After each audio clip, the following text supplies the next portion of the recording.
Hey, Max. Hey, what? I've got a job for those mighty incisors of yours. What? See that woolly mammoth? What about it? Stop playing dumb and get chomping.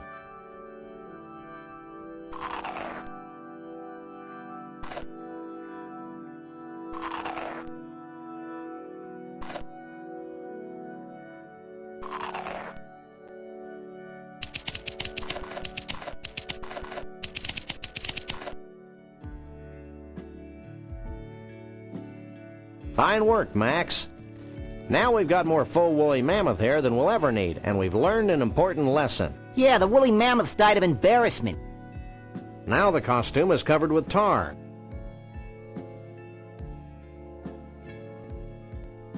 Now we've got a stilt walker's costume covered with tar and faux woolly mammoth hair. Okay, I've attached Conroy Bumpus' toupee to the stilt walker's costume. It says, Close enough for jazz. Let's go.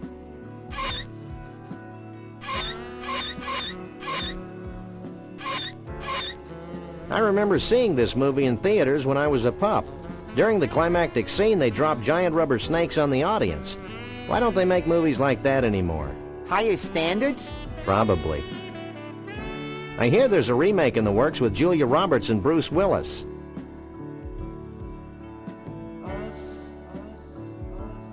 I wonder if this bird talks. Maybe it'll give us an important clue. Nah, that'd be stupid. It's just a typical brain-dead toucan. I guess we could try it on.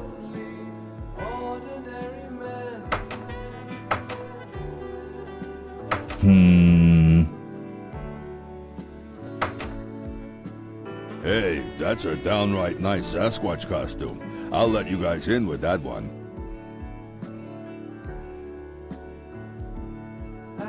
Looks like something important's happening. Hundreds of years ago, it was becoming apparent that our time was running out. Yet we were slow to heed the warnings of impending doom. The seemingly slow encroachment of mankind and all that his many living styles entail seemed like a vague and distant problem. A problem for future generations of Yeti to solve. Likely, we sat back, ignoring our own inner call for action. Tradition and the status quo were our excuses for complacency. The certainty of not just losing our way of life, but possibly our very lives. And the demise of our entire race is now becoming a reality. A reality we can no longer choose to ignore. As it turns out, the humans and their technology are moving faster than we are, much faster than we had anticipated. And so we now face the final crisis.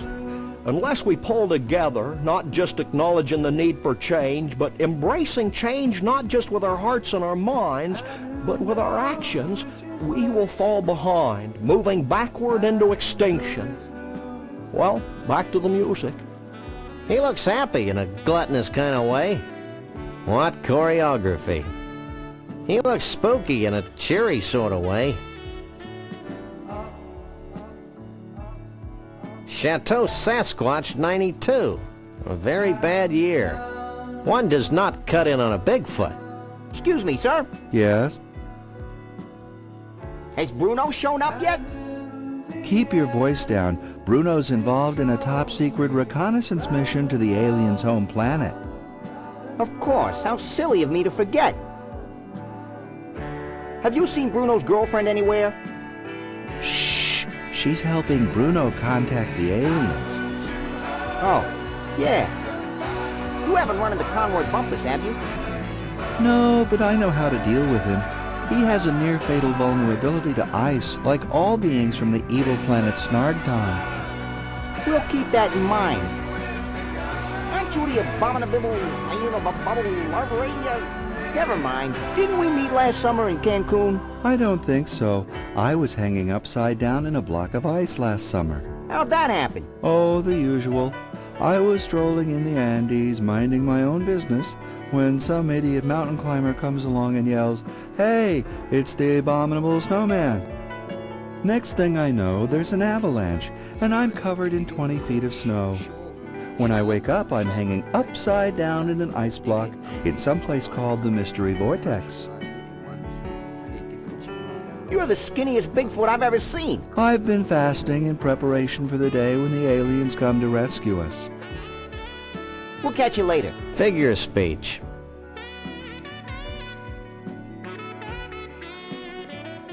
Hey, baby, what's your sign? Property of Vanuatu. Vanuatu? Vanuatu. The Bigfoot chief. The guy who just gave that speech. My husband. Don't sweat it, Junior.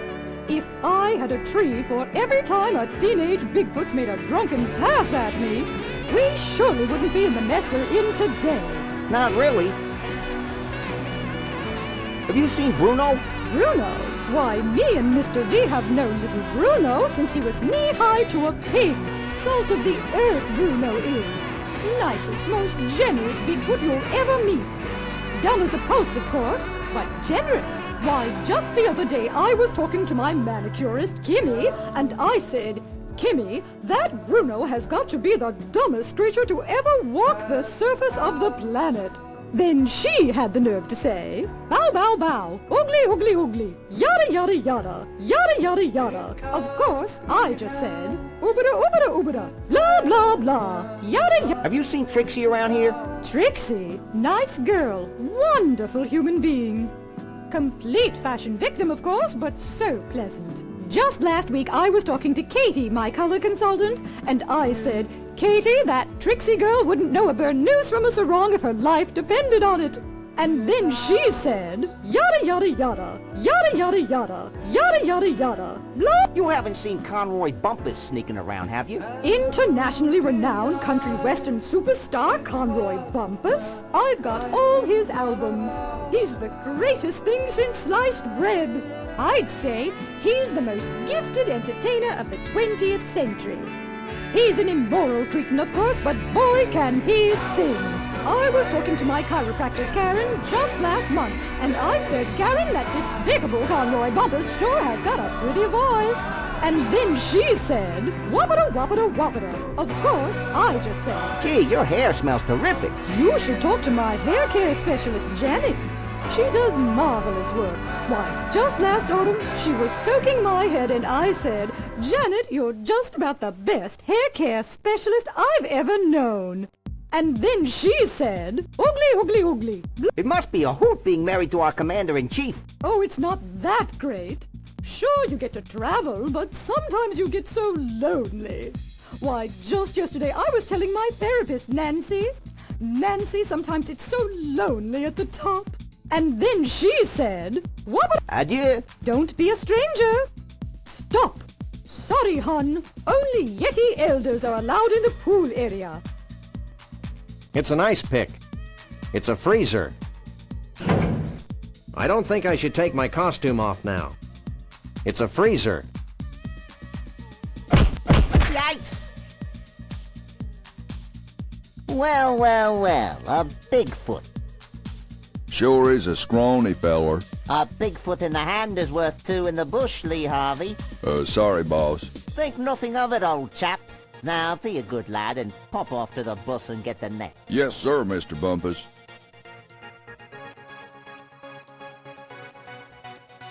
Don't make a move.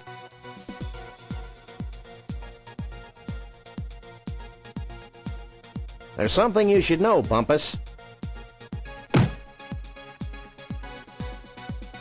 You again? I left the net back in Bumpusville. Forget the net. We're gonna disguise ourselves as a Bigfoot, Why? so we can infiltrate their ranks, learn their ways, and pick them off at our leisure. Oh. And no funny stuff, dog boy. Yeah. How come I always have... Hey! I wouldn't move if I were you. Yeah. Hey! I wouldn't move if I were you. Yeah. Stop squirming, you oaf. Hey! I wouldn't move if I were you. Yeah. How come I always have to be the tail? Hey, Max, why don't you make yourself useful? That was fun. Now future generations will be able to enjoy his atonal warblings. Are there any more shrimp balls back here? Who are you? We're the freelance police. We just saved your collective hash. Really? Then I guess it'd be okay to make you honorary Yeti chiefs. Walk this way. Can I have your attention, please?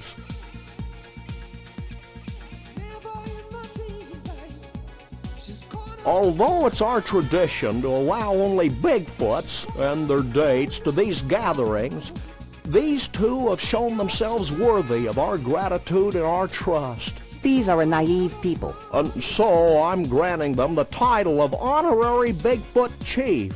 So don't mess with them. That's it? Honorary Bigfoot Chief? Where's the cash? We don't want Bigfoot money, Max. It's probably made of tree bark or something.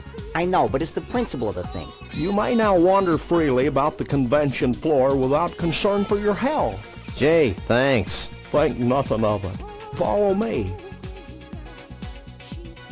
Since you have proven yourselves to be friends of the Yeti, I have brought you here to share in our biggest secret. These great totem poles have been gathered from across the world and passed down from generation to generation of Bigfoots. Like fruitcake. We believe they hold the answer to our ultimate salvation, but the secret of their purpose is a riddle we've been unable to fathom. Sounds heavy. Like fruitcake. It's real heavy. Bruno, Like fruitcake. Why aren't you at the party? Who can party while their world comes to an end? most of your mange-ridden brethren, apparently. I told you it was a bad idea to spike the punch. I thought it would loosen up everyone's imagination. No wonder we're facing extinction. Okay, guys, here's the situation. The Bigfoot way of life is rapidly going down the tubes. These totem poles might be able to save us, but A, we don't know what they mean. B, most of us have been partying too much to figure out what they mean. And C, we Bigfoots have a hard time operating in public, if you know what I mean. We wouldn't normally be asking for help, but we're desperate. Well, that's how we get most of our gigs, so why not? Great. Why don't you three get cracking on the totem poles? I'm going to the hot tub. Dentistry? What is this, some kind of tornado? A patron saint of Bigfoots? Looks like a before and after shot.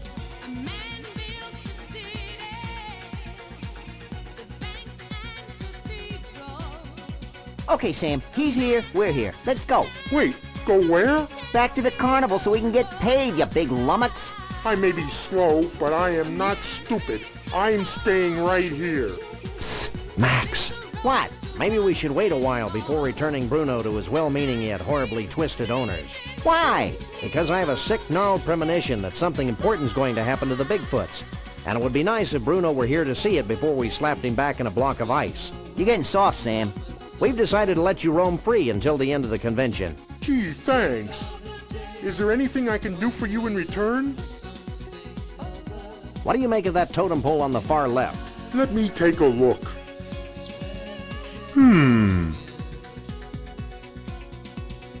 Well, It's a totem pole. And? It's made of wood. It's not too late to take him back to the carnival, you know.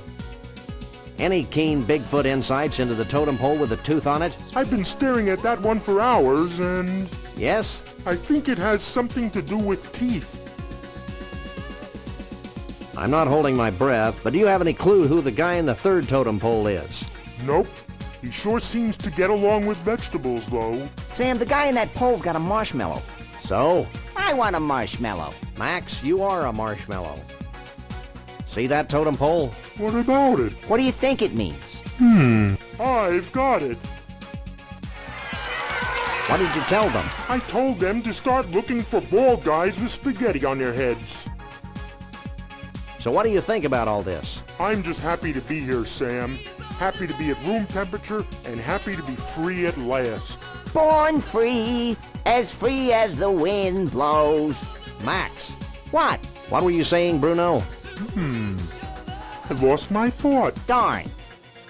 How'd you and Trixie meet anyway? We didn't really meet until she thawed me out. But I've loved her ever since that first night she snuck into the freak tent and sang me to sleep with a Scrantonese lullaby. And you want to put him back in a block of ice? Yeah. So? I give up. Well, now that Conroy's out of your hair, what are you going to do? Try brushing it, maybe? Well, I've still got the Cushmans to worry about, so I guess I'm still a little tense. Didn't I hear something about a hot tub around here? Later, little buddy. Right now, we've got things to figure out. But that hot tub really sounds like the place to be. Later. I still can't figure out how Whittier-Bane Bigfoot like yourself fell into the clutches of the Cushmans. It's a familiar story. Bigfoot meets fish. Bigfoot tries to catch fish. Bigfoot falls into Arctic ice flow. That's a classic, all right. What's caused this big crisis you and the chief keep rattling on about? Trees. What's wrong with the trees? Are they succumbing to outdated Marxist dogma? No, there aren't enough of them.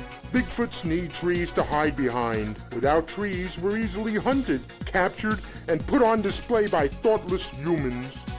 Sam, I think I'm feeling my very first pang of guilt in the... Nope, it's gone. False alarm. Be seeing you. Not if I see you first.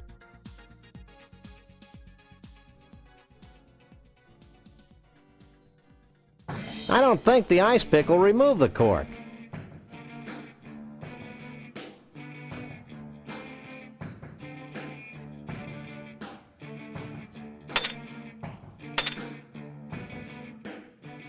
Could you bend this? Sure. Just let me finish this one.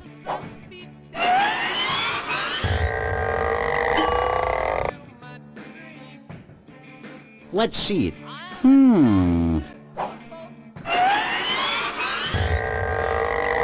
How's that? Great.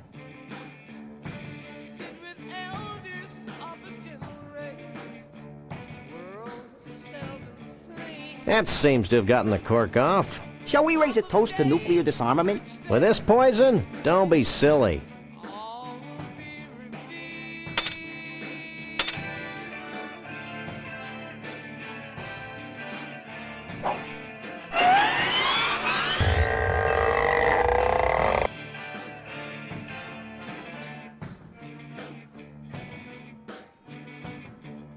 Can we try the vortex? Step right in.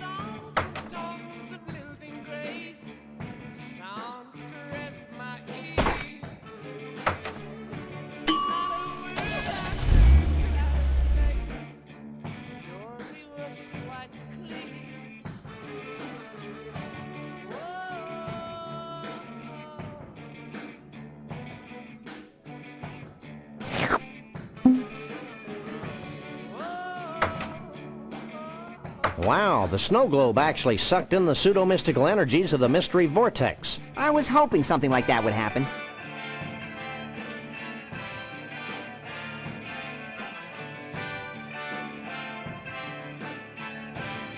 Hey, Chiefy Poo, I think I figured out one of those baffling totem poles.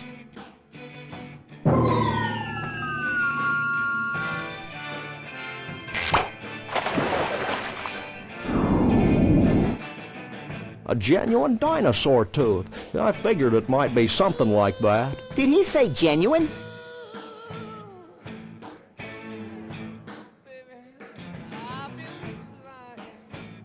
Hey, Mr. Chief, we found something that might tie into your totem poles. Yeah? What is it?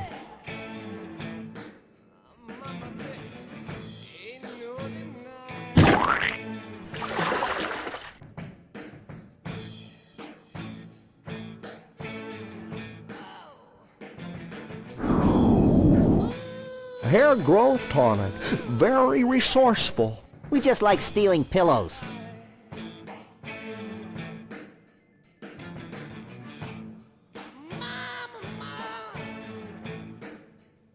I believe we've deduced the secret of one of your totem poles. Hit me.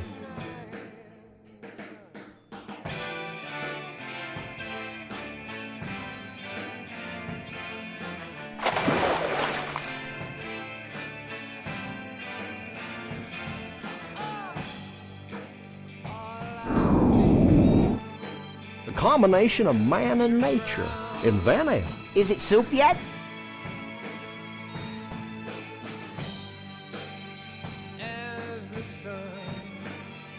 I think I figured out one of the totem poles. Let me see.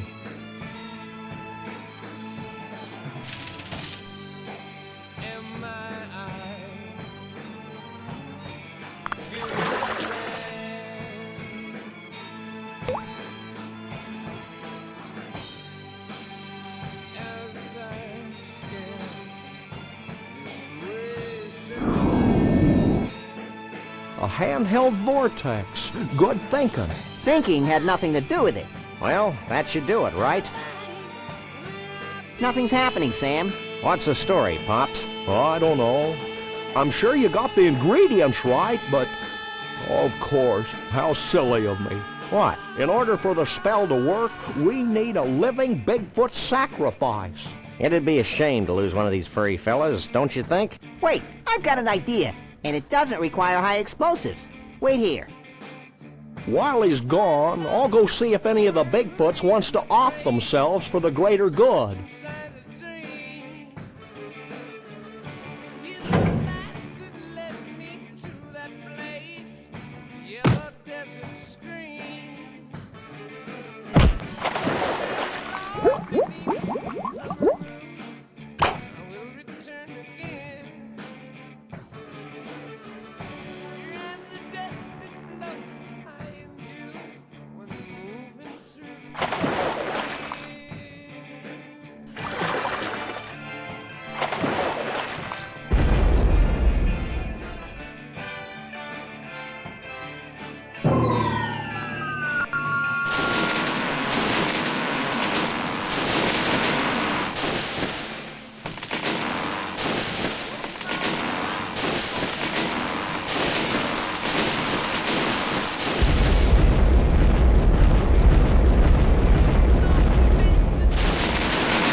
Well, that was one heck of an impressive display. And actually highly destructive to boot. Goodbye, Sam and Max. I'm not sure how I could ever thank you, so I guess I won't. Will you and Trixie be heading back into the forest to live an idyllic, nature-oriented existence together? Oh no, we're going to Vegas to get hitched.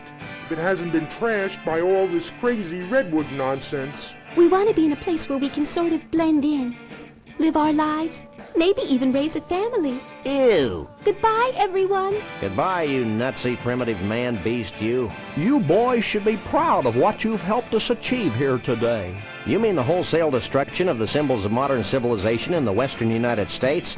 You bet we are. Do we win a prize? Well, oh, why not? This medallion has been a part of my family for untold generations. Wear it in good health. Thanks, Chief. Max loves cheap sentiment. Boiled covered chocolatey goodness.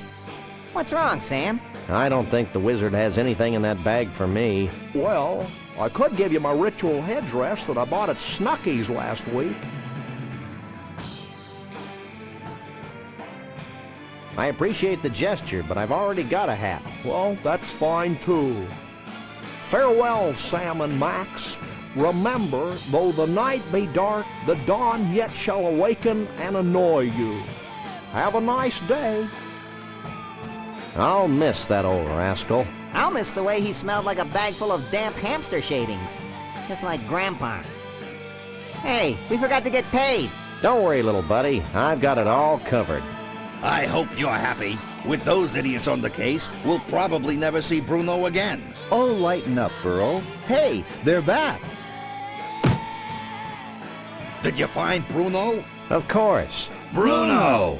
How can we ever repay you? The blank looks on your faces are the only reward we need. That and a big fat check. Would you settle for 3,000 skee-ball tickets? Close enough.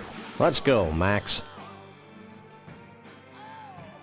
You know, Max, I can't help thinking that we've foolishly tampered with the fragile inner mechanisms of this little spaceship we call Earth. Gosh, Sam, if a few hundred years of civilization have to be totaled just to ensure that a bunch of smelly quasi-human creatures have a safe haven for their disgusting lifestyles, then so be it. You crack me up, little buddy. Burl, did Bruno always have 4 arms? I can still remember how that music used to make me smile. And I knew if I had my chance that I could make those people dance, and maybe they'd be happy for a while. But February made me shiver with every paper I deliver. Bad news on the doorstep, I couldn't take one more step. I can't remember if I cried when I read about his widowed bride, but something touched me deep inside the day the music died. So bye-bye, Miss American Pie. Drove my Chevy to the levee, but the levee was dry. And them good old boys were drinking whiskey and rye, singing, this'll be the day that I die. This'll be the day that I die. Did you write the book of love, and do you have faith in God above? If the Bible tells you so. Do you believe in rock and roll? Can music save your mortal soul? And can you teach me how to dance real slow? Well, I know that you're in love with him, 'cause I saw you dancing in the gym. You both kicked off your shoes.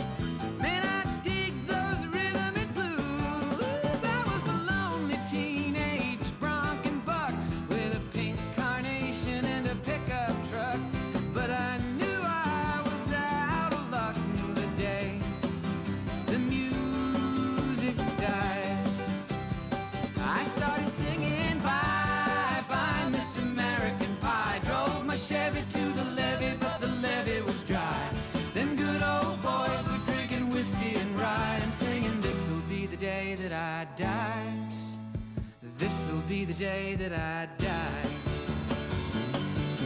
Now for 10 years we've been on our own, and moss grows fat on a rolling stone, but that's not how it used to be. When the jester sang for the king and queen in a coat he borrowed from James Dean, and a voice that came from you and me. Oh, and while the king was looking down, the jester stole his thorny crown. The courtroom was adjourned. No verdict was returned. And while Lennon read a book on Marx, the quartet practiced in the park, and we sang dirges in the dark the day the music died. We were singing bye-bye, Miss American Pie. Drove my Chevy to the levee, but the levee was dry. Them good old boys were drinking whiskey and rye and singing, this'll be the day that I die. This'll be the day that I die. Helter-skelter in the summer swelter, the birds flew off with a fallout shelter. 8 miles high and falling fast,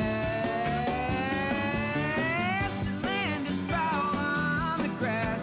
The players tried for a forward pass with the jester on the sidelines in a cast. Now the halftime air was sweet perfume while the sergeants played a marching tune. We all got up to dance, oh, but we never got the chance, 'cause the players tried to take the field.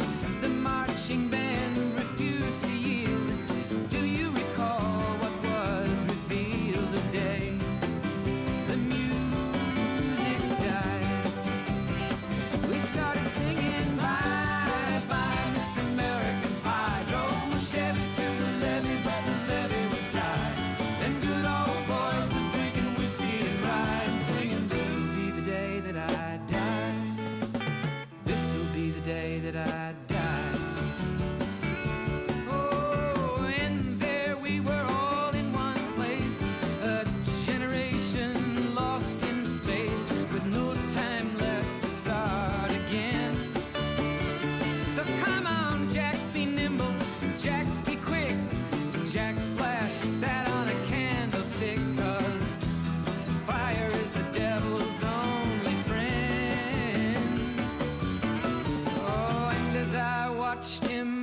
the stage, my hands were clenched in fists of rage.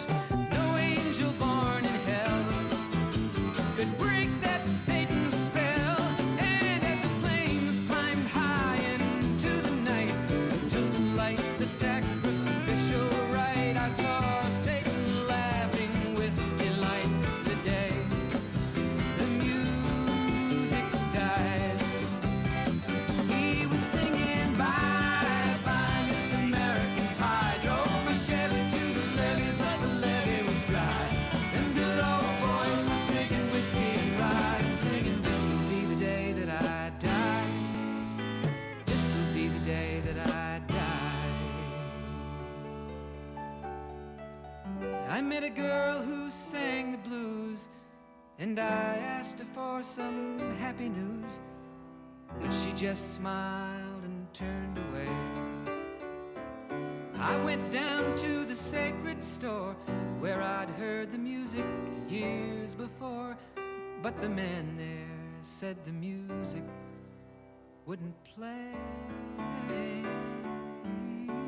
And in the streets the children screamed, the lovers cried and the poets dreamed, but not a word was spoken. The church bells all were broken. And the three men I admire most, the Father, Son, and the Holy Ghost, they caught the last train for the coast the day the music died. And they were singing bye bye Miss American Pie, drove my Chevy to the levee, but the levee was dry. And them good old boys were drinking whiskey and rye, singing, this'll be the day that I die. This'll be the day that I die. They were singing bye